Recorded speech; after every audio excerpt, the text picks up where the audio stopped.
నమస్తే, this is Murthy from Visakhapatnam. ఇంటి నిర్మాణం జరిగినప్పుడు ఎన్నెన్నో జాగ్రత్తలు తీసుకుంటూ ఉంటాం.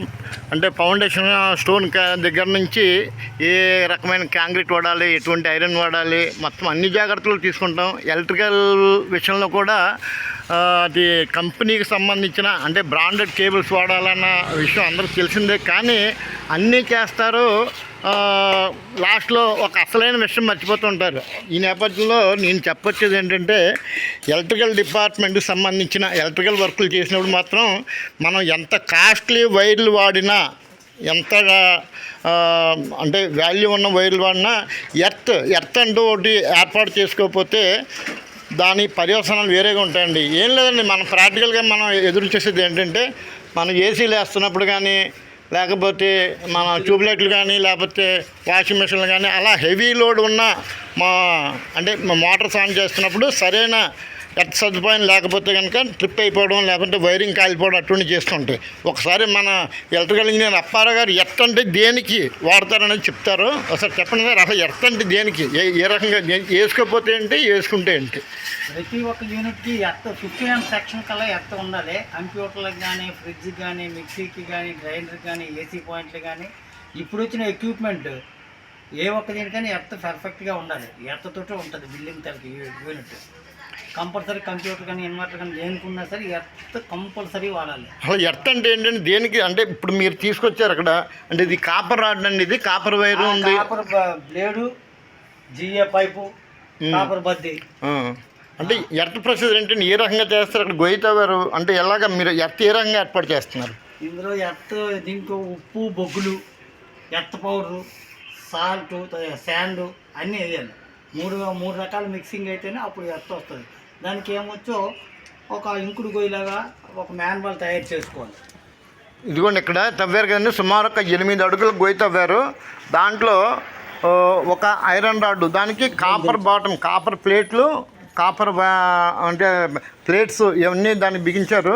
అంటే మెయిన్ ఎక్కడైతే మనం ఉంటుందో ఆ మెయిన్ నుంచి అంటే 16 amps కానీ 20 amps కానీ అకార్డింగ్ టు అవర్ కన్వీనియన్స్, అంటే మనం వాడే ఇంటికి ఉంచే లోడుని బట్టి ఆ వైరింగ్ అంటే మొత్తం ఇంట్లో ఉన్న అన్ని రూముల దగ్గర నుంచి, కిచెన్ దగ్గర నుంచి, బెడ్రూమ్ దగ్గర నుంచి, హాలు అన్ని చోట్ల నుంచి అన్నీ తీసుకొచ్చి మెయిన్ వైర్లన్నీ తీసుకొచ్చి దీనికి కనెక్ట్ చేస్తారనమాట. ఇలా గొయ్యి తవ్వారు కదండి, దీంట్లో బొగ్గు ప్లస్ సాల్ట్, ఇసుక అంటే చిన్న చిన్న గురకరాలు లాంటి ఇంకా మొత్తం ఇంకేంటంటే కెమికల్ కూడా అదేదో ఏర్పాటు చేస్తున్నారు. అందుకే ఎర్త్ పౌడర్ అంటే అది కొత్తగా పెట్టారు. మొత్తం ఇవన్నీ వేసి 3 కలిపి ఇందులో వేసి దీనికి ఏంటంటే డైలీ ఎప్పుడు 24/7 వాటర్ సప్లై అంటే కంటిన్యూగా అది తడిగా ఉండాలన్నమాట. ఈ సర్ఫేస్ అంతా కలిపి మనం చూపిస్తున్నాం కదండి, ఇదంతా ఇప్పుడు మనం బొగ్గుతోటి ప్లస్ ఉప్పుతోటి నింపుతారు, ప్లస్ అలాగే ఇసుక కూడా వేస్తారు లైట్గా.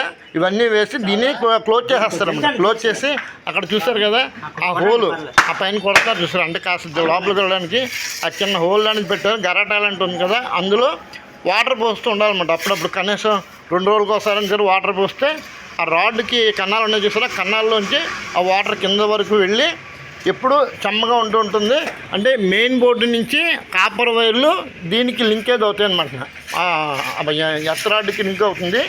లింక్ అయ్యి ఎప్పుడు చెమ్మ ఉండడం వల్ల హై పవర్ వాడిన ఫ్లక్చుయేషన్స్ వచ్చిన ఎటువంటి అంటే పవర్ యాక్సిడెంట్స్ కానీ, పవర్ ఫ్లక్చుయేషన్స్కి ట్రిప్ అవడం కానీ, షార్ట్ సర్క్యూట్ అంటారు కదా, అటువంటి జరగకుండా ఉంటాయి.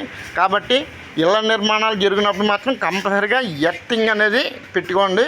ఈ సందర్భంలో మీ అందరికీ నేను అంటే చెప్పే ఒక సూచన అనుకోండి, సలహా అనుకోండి, ఏదన్నా అనుకోండి. ఒకవేళ ఇప్పటివరకు మీకు కానీ ఎర్త్ కానీ లేకపోతే కనుక మన ఎలక్ట్రికల్ అప్పారావు గారు చెప్పినట్టుగా ఒక టెక్నీషియన్ ద్వారా కనుక కాస్త ఇంజనీర్ని ఎవరైనా సంప్రదించి ఎర్తింగ్ ఏర్పాటు చేసుకోండి. హర హర మహాదేవ శంభో శంకర్. ఓం నమః శివాయ.